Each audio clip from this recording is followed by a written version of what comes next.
Good afternoon. My name is Michael. I will be your cannon captain today. Welcome to Grandeur, Grit, and Glory since 1847, a tribute to the Grand Hotel's rich history. The Grand Hotel has welcomed generations of guests since it opened in 1847. An enduring landmark and tribute to Southern hospitality. The rich history and traditions of the Grand Hotel, the Queen of Southern Resorts, still exist throughout the resort. Underneath all these beautiful oaks, history still lives. We have served as a Confederate hospital, a World War II training site, and now as a world-renowned resort and golf course and part of the Robert Trent Jones Golf Trail. Now, during the Civil War, this area was a Confederate hospital and a camp for the 21st Alabama Infantry. Soldiers that had been wounded and surrendered at the Battle of Vicksburg, Mississippi in 1863 were brought over here under a flag of truce on steamers to the hospital at the Grand Hotel. Over 300 of those soldiers did not survive their stay here and are buried in the cemetery across the roads called Confederate Rest Cemetery. Regrettably, the identity of those soldiers was lost when the ledger containing their names burned up in the fire of 1869, and it's only been through pretty extensive research that 40 or more of those soldiers' identities have been discovered and properly marked in the cemetery. Just south of here, that way, was fought the Battle of Mobile Bay, which is the largest naval engagement that's been fought in U.S. territorial waters. You may remember from your history book, that's where Admiral Farragut said, "Damn the torpedoes, full speed ahead." Actually, it could have been more like, "Damn the torpedoes, full speed ahead."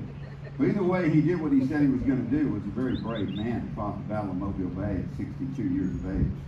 And in order to see above the smoke, he had to climb way up in the rigging. The entrance to Mobile Bay, where the battle took place, is 16 miles due south of this point. And the entrance there is under 4 miles across. On the western side of that entrance is Fort Gaines on Dauphin Island. On the eastern side of that entrance is Fort Morgan on Mobile Point. Between those two forts were piling obstructions and torpedoes, what we today call mines. Over 300 of them in 3 staggered rows. The only safe entrance into Mobile Bay during the Civil War was right under the guns at Fort Morgan. On August 5th, 1864, Admiral Farragut with 18 ships in the assault line, 4 of those ships being ironclad vessels. On that day, he steamed between those two forts to fight the Battle of Mobile Bay against the Confederate squadron of 4 ships, one of which was a very large ironclad Confederate vessel, the CSS Tennessee. One of the lead ships of the Union Navy, the USS Tecumseh, which is one of the ironclad ships, struck one of those torpedoes or mines and sank within a minute. So 93 of its sailors, as well as Captain Craven, are still on the bottom of the bay in permanent grave. Now, during the 1800s, the bay boats or steamers that brought people to and from the Grand Hotel played a major role in the Grand Hotel's history. One of the most famous of those was the Ocean Wave, which blew up here on August 27, 1871, killing 35 people and wounding a couple of dozen more. The Texas Bar was used as a temporary hospital for that particular boating disaster. Hurricanes have also shaped the Grand Hotel's history, most notably the 1906 and 1916 hurricanes, Hurricane Frederick in 1979, Ivan in 2004, Katrina in 2005, and most recently Hurricane Sally in 2020. In all of those instances, the Grand Hotel was pretty severely damaged, but came back better and stronger than it had been before. In 1941, the third resort here was completed, and in 1947, Lakewood Golf Club was completed, starting out as an 18-hole golf course and ending up as a 36-hole world-renowned golf course and part of the Robert Trent Jones Golf Trail. Now, during during World War II, this whole area served as a training facility for U.S. Army Air Corps and naval personnel in what they called Operation Ivory Soap. Now, that's where the Navy and the Merchant Marine were training U.S. Army Air Corps ground service personnel how to be Navy, so they could safely man ships across the Pacific and set up air bases, floating machine shops, and floating aircraft repair facilities in places like Guadalcanal, Guam, and the Philippines to fight against Japan. So throughout 1944 and 1945, the Grand Hotel was basically closed to the general public, and it mainly Army and Naval personnel here undergoing training. They cross-trained over 5,000 troops here during World War II, so that was a pretty significant contribution to the war effort. When we celebrate freedom, we want to honor all of our soldiers and military personnel, both past and present. Whether they're alive, passed away, or lost in battle, they are all Americans, as we are all Americans now on one flag. We especially want to honor those who have served in the military in the past, or are currently serving, that are present here today. If you have served or are currently serving in the military, please raise your hand. Thank you. We appreciate your service. And this flag has flown over Kuwait, Saudi Arabia, Afghanistan, and Iraq by our military, so we honor them, our country, and ourselves every day when we do the Pledge of Allegiance. You join me in the Pledge of Allegiance. I pledge allegiance to the flag of the United States of America and to the republic for which it stands, one nation under God, indivisible, with liberty and justice for all. Thank you. Now the gun we're about to fire is a model 1841 6-pounder. This type of gun was used all through the Mexican War in 1846, and then all through the Civil War.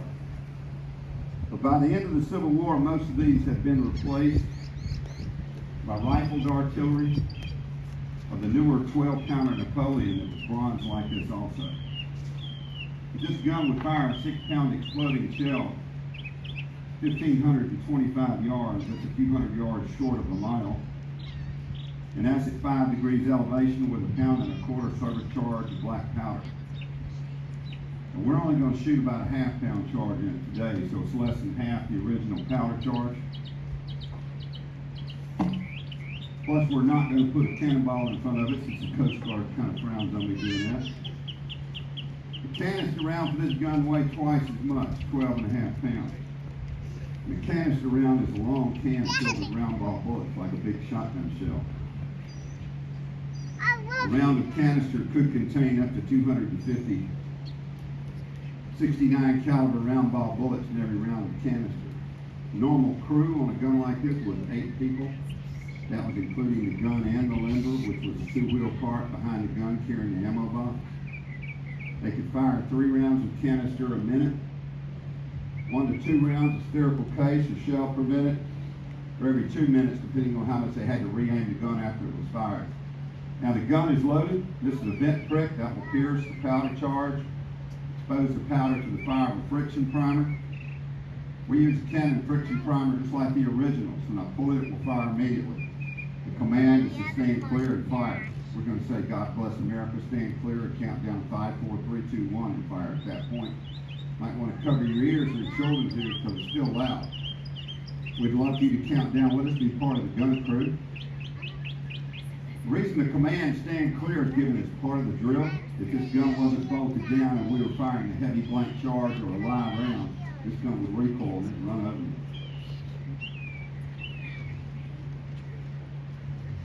God bless America. Stand clear. 5, 4, 3, 2, 1, fire!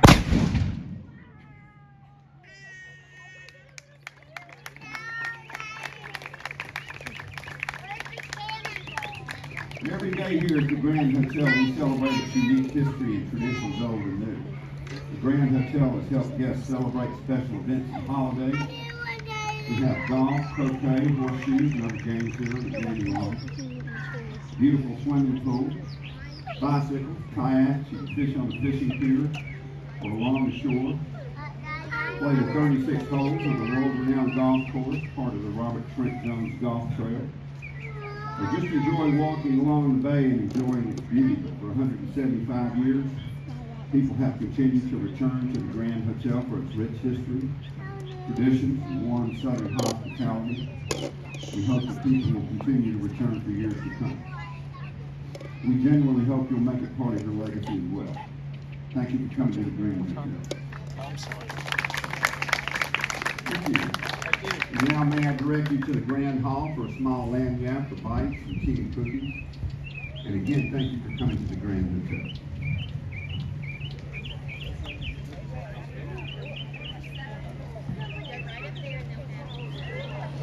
That was so cool.